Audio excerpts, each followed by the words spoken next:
the champion, Raquel Pennington, right? Quiet to herself, but she goes out there and she does rinse, wash, repeat, strike to enter the clinch, do some cage wrestling, not really too much cage wrestling, but beat you up against the clinch, break out, land some striking. It's not pretty to see, but it's effective and it wins fights. Peña is a little more unpredictable in my opinion, and I think she's kind of getting overlooked in this fight because the narrative, if you watch all of the embeddeds and the YouTube videos, everyone is just saying nonstop, Peña sucks. She's like, the only reason she got here is because she got a lucky win against Nunez and because she knows how to talk. So I want your opinion right here. Is Julianna Peña, former bantamweight champion, is she live at this plus 130 open right here versus Pennington, or did her mic skills get her here? What do you think? 100% live, Derek. Absolutely a dog in this fight, and keep overlooking her, folks, because she's definitely going to be there to do some damage, right? Like you said, a little unpredictable, and we've seen what Rocky Pennington can do, and take nothing away from Rocky, right? She is a star in her own right. She can get there. The proof is in the pudding, right? She has the belt, but Julianna Peña has that X factor, right? Where things get going, she throws something weird out there. She's a little more unpredictable in that sense. That's where she's able to provide those opportunities to be lucky, right? I'd rather be lucky than good. A lot of the times, if you're lucky, you get the opportunity presented to you. It's the skills behind it that are able to follow through, and we've seen Peña have exactly that.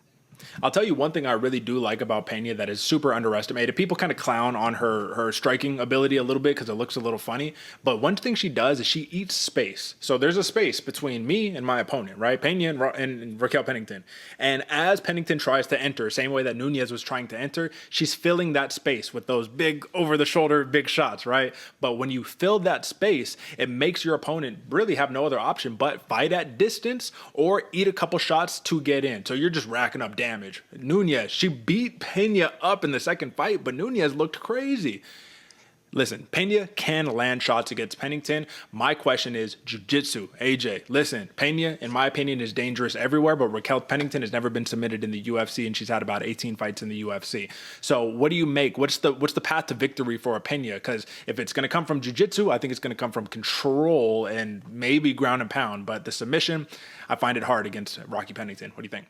Oh, absolutely. Like you said, Derek, unfinished in the UFC by submission. No, I don't expect if this gets to grappling, right? I'm with you. There's going to be control, but I think Julianna Peña is going to want to stay away from that until there's a moment, right? She drops Rocky Pennington and then she just starts swarming her. Like if that happens, then I can see it getting down there. We can see Pennington go for some control or going for some switches, whatever the case. But I see Peña winning this fight by pure getting into that motion, like you're saying, right? She hasn't, and I wrote it down as blitz, right? She likes that blitz from the outside, eats that space, throws some shots, and then I'm expecting her to cut a corner, dip off, and get back to that. So that way she's able to, impose the damage that she was doing to Nunez, but without getting controlled like Nunez was able to do to her.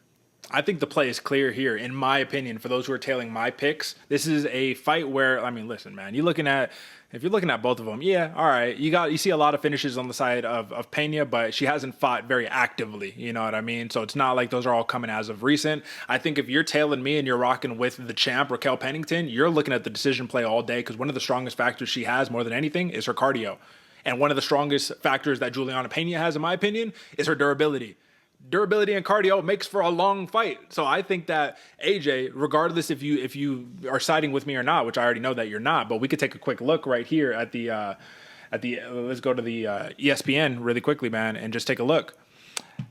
The fight odds right here that we have for over 4.5 rounds is minus 275. So the distance is minus 240 right there. I think that fight to go to the distance minus 240 should even be higher, man. I think that should be like a minus 500 type situation right here. What do you think?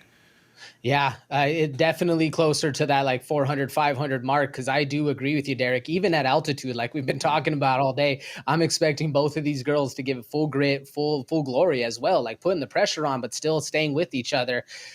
Yeah, I'm with you, man.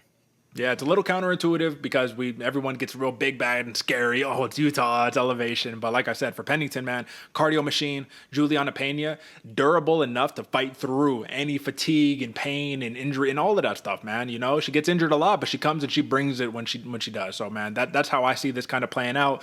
A lot of cage wrestling right here. Peña is going to look to try to mix it up and make it exciting. But I think that Rocky Pennington, man, unless Peña is able to take her back and choke her, I just find a hard time seeing her win on the feet, but she is down to stand in that pocket. So we'll see how it plays out. I like Pennington for the decision at plus 110. I'm down to take that prop all day long. But AJ, for the person who is undecided and they don't want to pick between me and you, are we rocking that fight goes the distance minus 240 or over 4.5 at minus 275?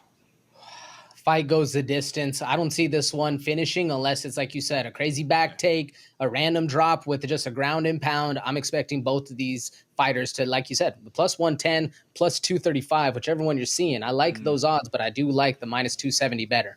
That's it. Or 240, whatever it was. Excuse me. Minus 240 for goes the distance right there. So contentious pick, Pennington for me, Peña for AJ. So we'll see how it goes. Let the best man win.